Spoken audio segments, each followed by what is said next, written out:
from MTN, the Montana Television Network. This is Face the State. Good morning. I'm David Parker, MTN political analyst, joined as always by MTN Chief Capital Correspondent Mike Dennison, and this is Face the State. Thanks for joining us this morning. It's been a wild few weeks politically.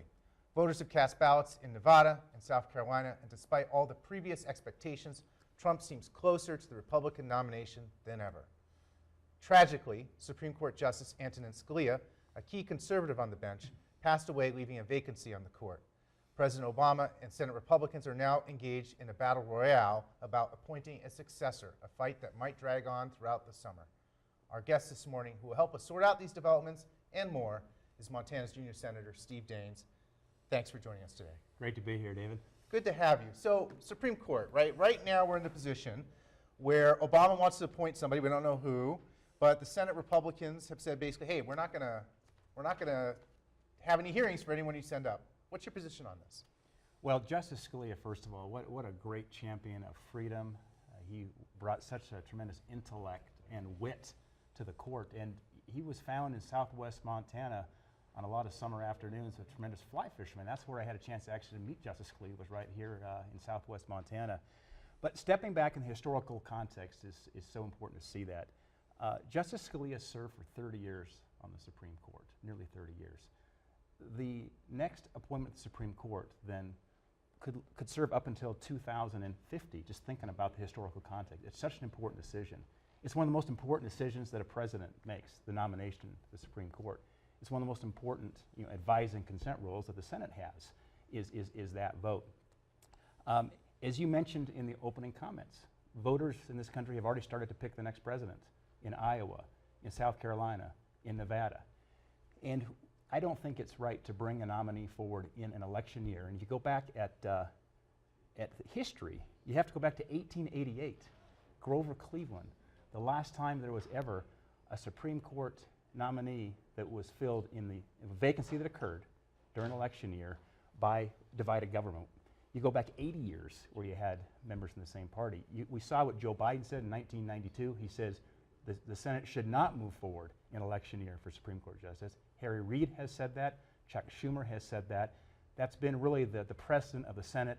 That's what we intend to do here over the course of next year. So are you saying that Chuck Schumer was right when he said in 2006 that we're not going to appoint anyone, we're not going to confirm anyone who was appointed by George W. Bush? So you go back to both Biden, Schumer, as well as Harry Reid have all said that is the way the Senate operates. I think it's given the people of this country have started to vote already, to put a nominee in the middle of that kind of very hyper-politicized environment, I do not think is right for the institution. And frankly, let the people speak, and we'll move forward in January 2017. Well, if you look at the way the Supreme Court's designed, you look at the Federalist Papers, first of all, the Constitution in many ways is an anti-democratic, basically document. And then if you look at the Supreme Court, it is the most undemocratic institution, and there's a reason for it, right? It needs to be insulated from the forces of the people. And if anything, I think this is a red herring. Why should, voters have already selected Obama. This was an issue in the 2012 election. Why shouldn't Obama be able to exercise his constitutional duty and nominate someone to the court? He can, and he likely will. And the United States Senate will execute their constitutional duty, which is the advise and consent rule. The American people re-elected Barack Obama in 2012. The American people also elected a new majority of the United States Senate in 2014 that has an advise and consent rule. So he has his responsibility to fulfill.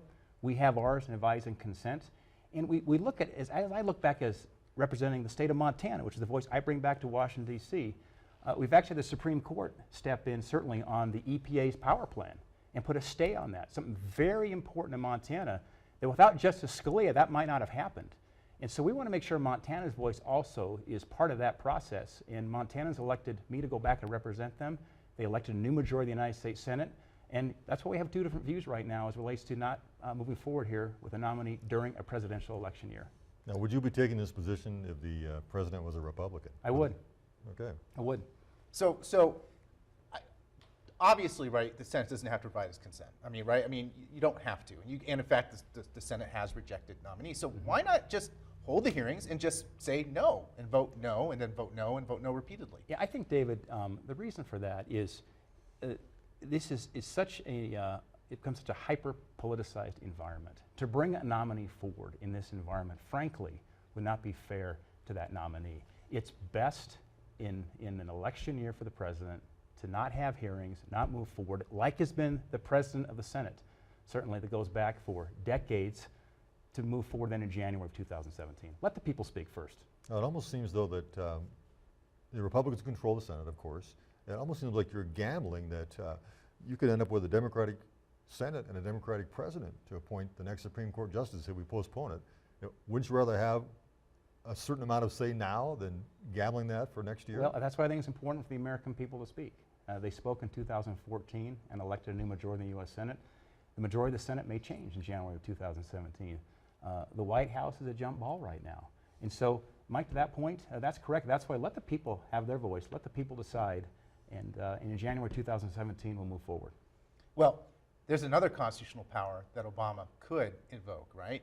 Under the Constitution, he can call the Senate into special session. So if the Senate doesn't act on a nominee, you guys go on summer recess in July around the convention, he could call you back into session, just like Harry Truman did in 1947 and 1948, and said, you are going to act on this. If that happens, then what? Yeah. We're looking at what's going to happen during the summer recess and ensuring that we'll have matters taken care of in the United States Senate. All right. Well, we're on the court, so let's just actually talk about a piece of legislation that you have introduced and Sure. talked about recently. Yeah. Senate Bill 477, right? Circuit Court of Appeals Restructuring Modernization Act. Tell us a little bit about that. Right. This goes back to an issue that has been discussed literally for decades. And in fact, Dianne Feinstein of California was on a study commission going back to 1998. That you look at the amount of population in the current Ninth Circuit Court, where the Ninth Circuit, there's 11 total circuits. We're in the Ninth Circuit. First of all, the population of the Ninth Circuit so far exceeds the population of any other circuit court by nearly a factor of 2. If you do a bar chart of just populations of the 11 circuit courts, the Ninth sticks out like a sore thumb. It's because of California, the population there. There's nearly 60 million people in the Ninth Circuit. That translates to a tremendous backlog of cases. There are 3 times more cases backlog in the Ninth Circuit than the next busiest circuit. So there's a real problem on constraint and on capacity. So the bill that we proposed would create a new 12th Circuit Court. It leaves California, Hawaii, Guam, the Mariana Islands in the existing Ninth. It creates a new 12th Circuit Court, which would be Montana. It's got Alaska, Arizona, Washington, Oregon, and Idaho. And that would, I think, really help alleviate the constraints. By the way, on the politics of that, there's 7 Republican senators that would be the new 12th Circuit. 7 Republicans and 7 Democrats. It'd actually be evenly split. So basically, the desire is to basically make at least from your point of view, it more efficient. Well, justice delayed is justice denied. And we're looking at this Ninth Circuit, it is, by any measure of capacity, it's constrained, starting with population. In fact, when you create this new 12th Circuit Court, the Ninth Circuit still has the most population of all 12 circuits, even as you pull out and create the new 12th. And so this is about balancing capacity.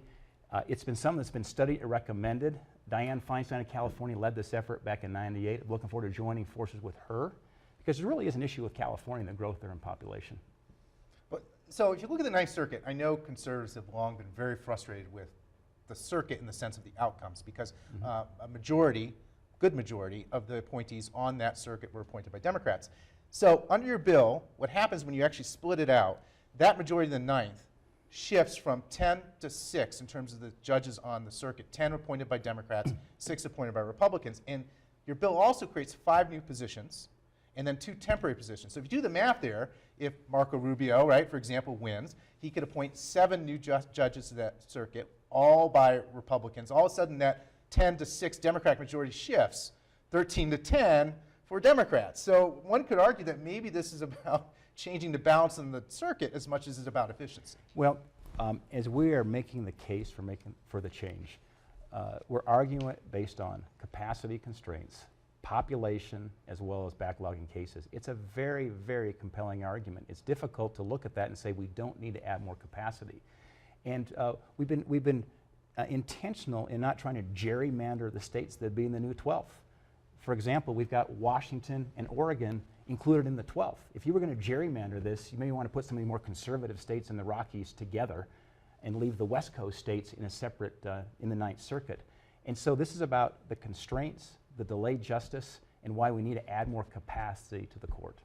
Okay, all right, fair enough. Yeah, let's switch gears a little bit. At the beginning of the talk about the Supreme Court, because we're talking about the presidential election, let's talk about that. Of course, you're a supporter of Senator Rubio right now, but let's talk about him in a minute. But first, what about Mr. Trump? If he wins the nomination, are you going to support him? You know, watched the debate this past week.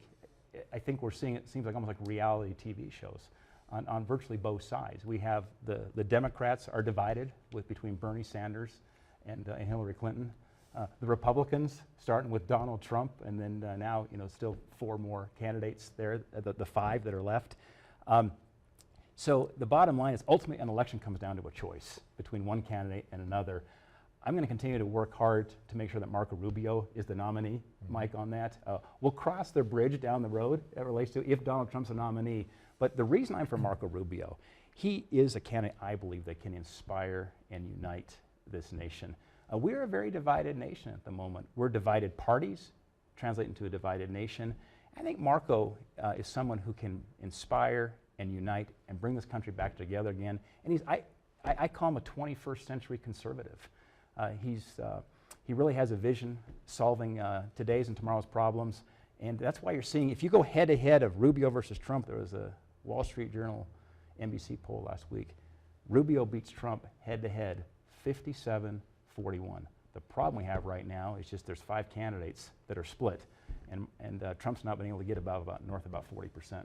Now you say that Rubio is the one who can unite the country, and I was looking up his stands on most of the major issues, and let's just go through some of them, and you can tell me if you think this is something that can unite the country. Of course, he's anti-abortion, he's against gay marriage, he wants to repeal Obamacare, he wants to increase defense spending, he disputes climate change, he supports charter schools, he wants to close Department of Education, increase Social Security retirement age, scrap the Iran deal, no Syrian refugees in America, and he favors collection of bulk metadata for security purposes.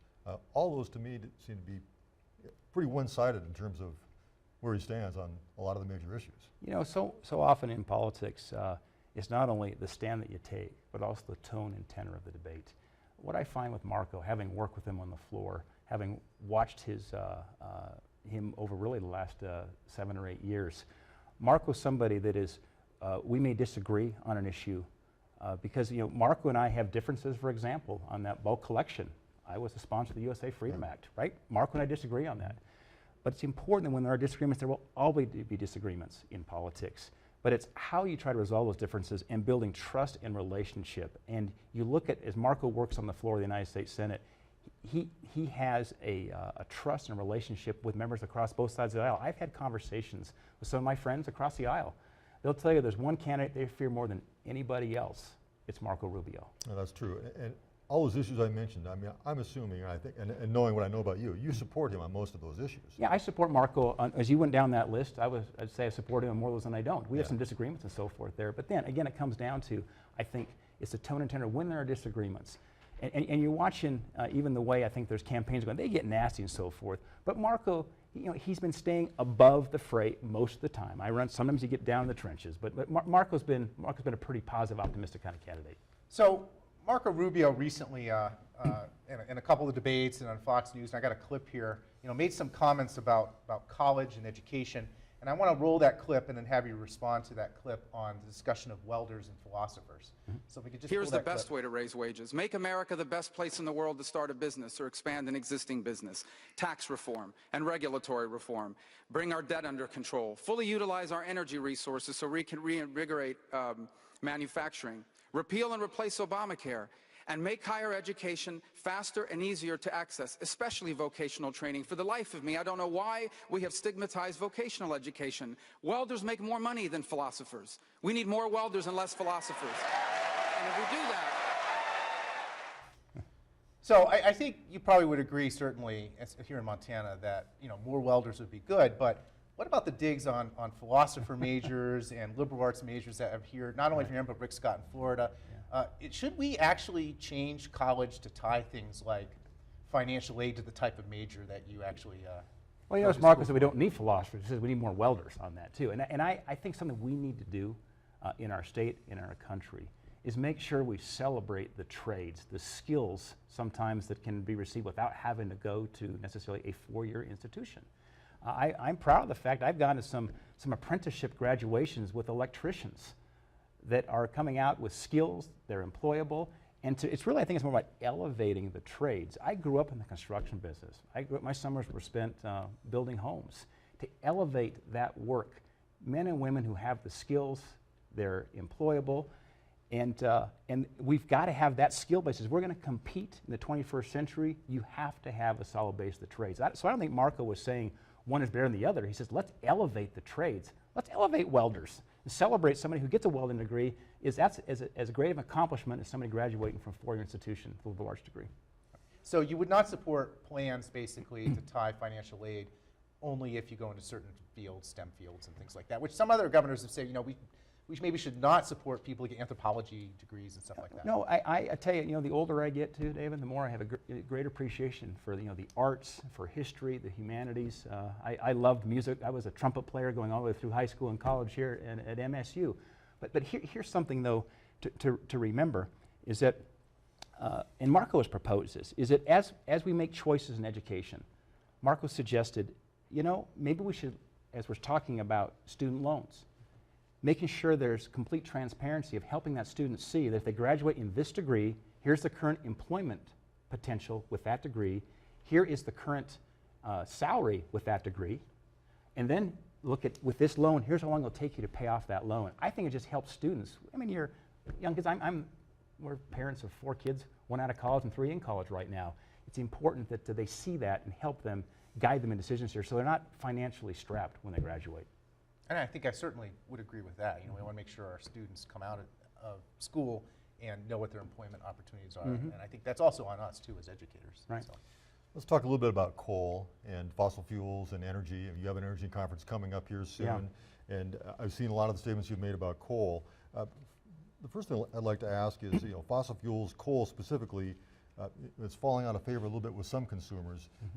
Why are you and Republicans so insistent that that's something that we must support when we look down the road and there may be other alternative forms of energy that are going to become our future? Well, a couple things. Number one, it is going to continue to be for decades to come globally one of the most important sources of electricity for affordable energy. There's 1.3 billion people today in the world that don't have electricity. And one way we'll help get the poor get to electricity, they can get pumps to move water to the people there and solve some of the health problems is through affordable energy. What I'm advocating truly is all the above energy portfolio. When we talk to the folks who look at baseload on the grid and so forth, they want to have all options, renewables, hydro, wind, solar, combined with natural gas, coal, and oil. The Obama administration is unilaterally, they stopped the Keystone Pipeline, they killed it. They are now dead set on killing coal. And that would be devastating for Montana. It's 51% of our electricity. It's $500 million a year in economic activity. It's $140 million a year in tax revenues that support our teachers, our infrastructure, and our schools. It was on a double-digit increase in electrical prices.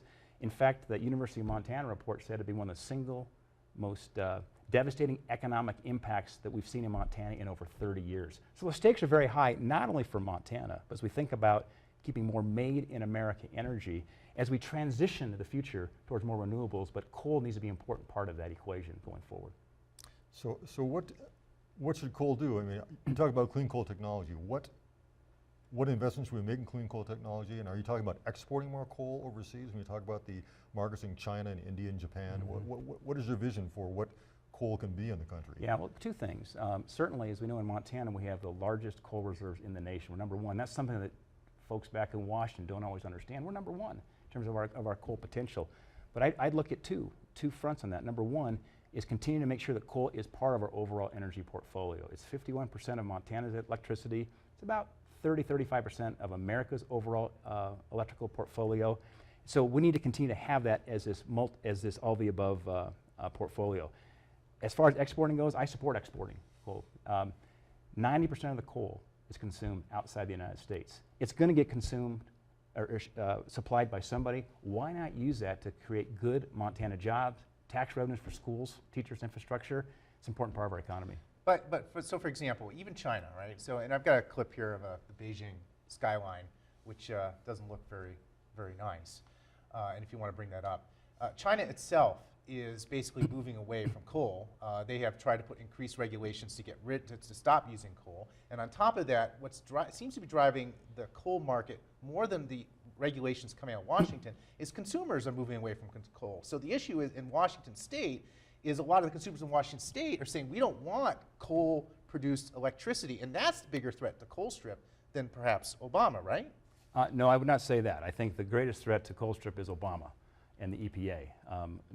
But here, looking at what's going on in China, China's building a new coal-fired plant every 10 days for the next 10 years. Japan is filling their Fukushima nuclear reactors that were damaged in the big 9/0 Sendai quake in March 2011. How is Japan dealing with that? They're building 43 new coal-fired plants because it's a reliable, affordable source of electricity. What we need to do in terms of overall global environmental stewardship is America needs to stay engaged in that equation. China's building more plants, India's building more plants, Japan's building more plants, Africa's going to be building more capacity. We're better served globally from an environmental stewardship viewpoint if America is leading in clean coal technology. Because if we kill the industry here, you basically then, to that point you made earlier, David, you advocate that to the Chinese. The world will be cleaner, environmentally more sound if we're leading in clean coal technology. But if you kill the industry, there'll be no incentive to build that clean coal technology. So what's preventing anyone from investing in clean coal technology? Two things. The uncertainty right now comes from the Obama administration. I mean, they put moratoriums even on leasing more coal, I mean, in terms of putting leases out. Right. That's come out of the Secretary of Interior's, Sally Jewell's organization.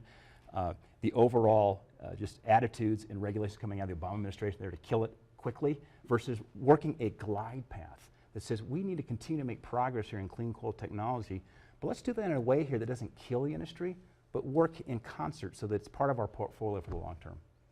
So you're co-hosting the Montana Energy 2016 next month, right? Mm-hmm. So at that conference, what are the things you're going to be doing to help us move to the future here in energy? Yeah, well, it's very important, and we're having that conference in Billings on March 30th and 31st. We're going to bring energy leaders from across the state and across the country to talk about the future of Montana energy.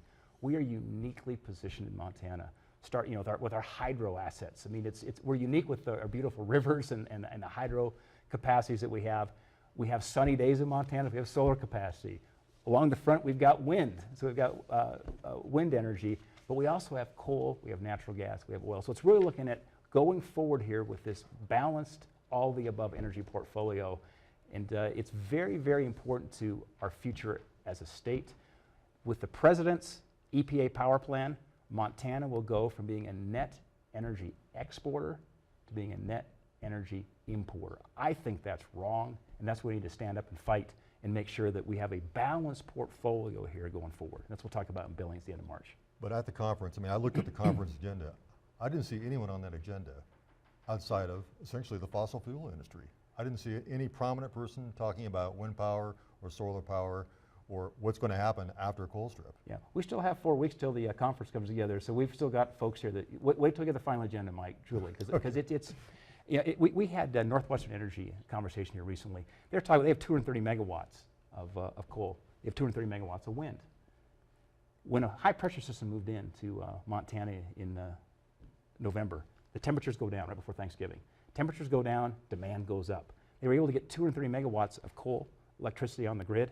They were able to get 2 megawatts on their wind portfolio of 230. Why? Because when high pressures move in, the wind stops blowing, even though the temperature drops in the wintertime. The point is we need to have a balance of natural gas, coal, and wind and hydro to make all this work. So, I mean, basically, you do think we need to eventually move away from fossil fuels. I mean, over time. It is, until we can put in place sources of energy that are affordable and reliable, which is going to take, I think, decades to come. Let technology and innovation drive this equation. Let the markets drive that equation instead of having a president unilaterally stepping in, bypassing Congress, killing an industry that, oh, by the way, the Supreme Court stepped in with an unprecedented stay 5-4 before Justice Scalia passed away to say, Mr. President, you're overstepping your bounds. We've got to study this. Let's go back to immigration, all right? And I've got a clip here, Donald Trump talking about Muslims coming to the United States. And of course, he may be the Republican nominee that you have to deal with. And let's just roll that clip. And General Pershing was a rough guy. And he sits on his horse and he's very astute, like a ramrod, right? And the year was early 1900s. And this was a terrible problem. They were having terrorism problems just like we do. And he caught 50 terrorists who did tremendous damage and killed many people. And he took the 50 terrorists, and he took 50 men, and he dipped 50 bullets in pig's blood. You heard that, right? He took 50 bullets, and he dipped them in pig's blood. And he had his men load his rifles, and he lined up the 50 people, and they shot 49 of those people. And the 50th person, he said, you go back to your people and you tell them what happened. And for 25 years, there wasn't a problem, okay? 25 years, there wasn't a problem. This guy might be the Republican nominee. What are you going to do if he is? I mean, I know you can do everything for Marco Rubio, but what if he's a nominee? I mean, David, there's a reason I've endorsed Marco Rubio. So you listen to what Marco Rubio talks about immigration as a first generation of parents that came from Cuba. Son of a bartender, mother was a hotel maid. He's got a sensible plan for immigration. I don't agree with Donald Trump's comments. I think it was inflammatory. Frankly, they are dividing this country. I don't support it. And that's why I believe that Marco Rubio is the candidate that will unite and inspire this nation. We're going to stay focused on that. There's still a lot of time left. I recognize the guy's the front runner, but you go head to head. You put Marco Rubio against Donald Trump, Marco wins 57-41. The poll was just done last week. I presume you don't support a ban on Muslims coming into the United States, which is what Trump has called for. This nation was founded on pluralism as it relates to protection of religious rights, religious freedom. My ancestors came from Norway to Montana. They were Lutherans, and they came for religious freedom. So you cannot have a litmus test based on religion. That is a fundamental violation of the U.S. Constitution. We're getting down to the end of our show here. After the comments about terrorism, what do you think is the key thing that we should be doing in the Middle East to combat terrorism and also to foster good relationships with the friends that we have there? Yeah.